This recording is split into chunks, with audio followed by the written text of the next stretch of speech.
Alors, on passe maintenant à la fin du résumé de cours.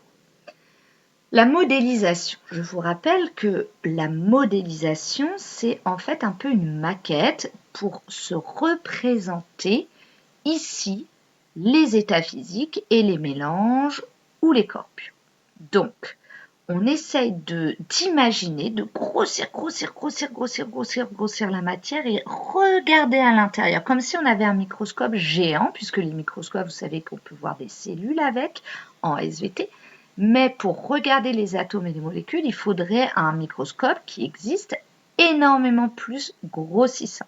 D'accord?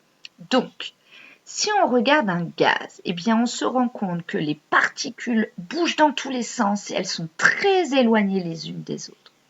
Eh bien on dit que l'état gazeux est désordonné. Désordonné, quelqu'un de désordonné, c'est que ça va dans tous les sens. Et dispersé, ça veut dire que c'est très éloigné les uns des autres. Ok? Désordonné et dispersé. Dans un liquide, les particules sont proches les unes des autres, mais agitées. C'est un peu comme vous dans un rang, d'accord? Quand on vient vous chercher, vous êtes prêt, mais vous êtes un peu agité, d'accord?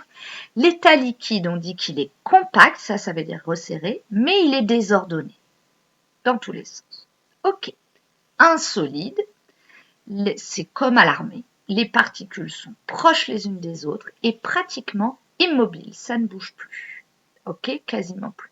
On dit que l'état solide est compact et bien rangé, donc ordonné. Ok? Alors, les corpures, on l'a vu.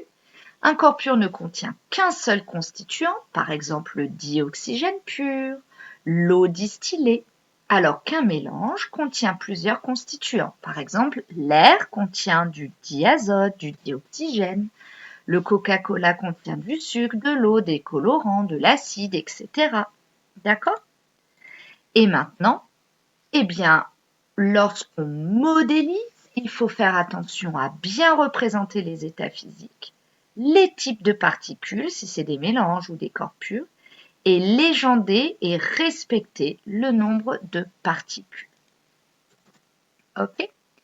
Ensuite, pour représenter les molécules les plus courantes, les chimistes les modélisent par des modèles moléculaires. Donc, le diazote, c'est représenté par 2 billes bleues. Ok? L'eau, c'est représenté par une bille rouge et 2 billes blanches. Et le dioxygène par 2 billes rouges. Ok? Alors, si vous les connaissez, c'est bien. Sinon, ce n'est pas grave. Vous pouvez aussi représenter par des petits cœurs, des petits smileys, comme on a vu.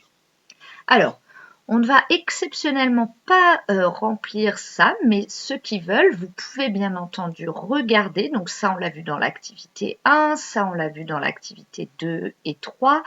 Corpure et mélange, on l'a vu dans l'activité 4 notamment, et 5, pardon. Activité 2, 3, 4, excusez-moi ici, ça c'est plutôt dans l'activité 5. Là, c'est l'activité 5 et là, c'est l'activité 5. Ensuite, ça, on l'a vu dans l'activité 2 et 3. Respecter un schéma, les propriétés de la matière, ça, on l'a vu surtout dans l'activité 3 et un peu la 4. Réalité et modélisation, c'est la 5 et la 5. D'accord? Alors, vous avez ici quelques petits exemples, mais je vous en ai déjà mis un jeu à faire. Et puis maintenant, vous allez faire l'exercice d'application, donc qui est ici. C'est très simple, vous avez les représentations là et il suffit de mettre numéro 1, numéro 2, numéro 3 au bon endroit. Vous pouvez le mettre au milieu de la case, par exemple ça, si vous pensez que c'est le 3, bah vous mettez un 3. D'accord? Et la correction va vous être mise, bien entendu, en corrigé en pièces jointes. Voilà, bon courage, au revoir.